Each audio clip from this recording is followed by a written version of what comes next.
Hello, good morning mga ka-official. Kagigising ko lang mock up like this. Mas Ronald eh. So, meron tayong pupuntahan ngayon mga ka-official.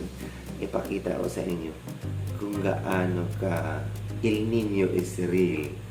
So, tara.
So I arrived na dito sa may Mambog. So nakita mo, I love Mambog. Na kung saan, tulad ng sinabi ko kanina, nandito na tayo sa El Nino is real. Ayan, so nagkabitak-bitak na ang mga lupa dito sa dating matubig.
Pero malambot pa siya, oh. Ayan siya, oh. So, ayan, naapakan ko. Malambot pa siya. So, nagkabitak-bitak na ang lupa na to dito. Ayan, so kung makita niyo sa likuran ko, ang dating malalim, matubig, ngayon nagkabitak-bitak na. Kaya yung tinatawag na El Nino is real. Ayan, so, ayan, so pero malambot pa siya, oh. Kaya yung mga migratory bird, halos lahat ay matuyo na. So nandun sa likuran ko, ayan sa dulo, yun yung portion na may tubig pa ng konti. Nandun yung mga migratory bird. Ayan, so konti na lang. So nanganganib nang mawawala na sila ng tirahan, pagkain, makukuhan nila ng pagkain. So ang duwang yan, so ang lawak niyan dito, pero parang nasa disyerto na ako. So ayun, o. So bitak-bitak na po ang lupa. Ayan. Ayan, so diba? So nandito po tayo sa Barangay Mambog, Malolos City, Bulacan, na kung saan disyerto na po, hindi na po siya matubig. So lakad pa tayo ng konti.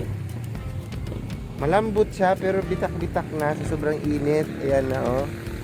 So lambot na niya, oh. So yun lang, so pinakita ko lang sa inyo kung gaano ka lala yung init ngayon dito po sa atin. So ang dating nga matubig, parang disyerto na ngayon, you know. Tanan! So bye bye.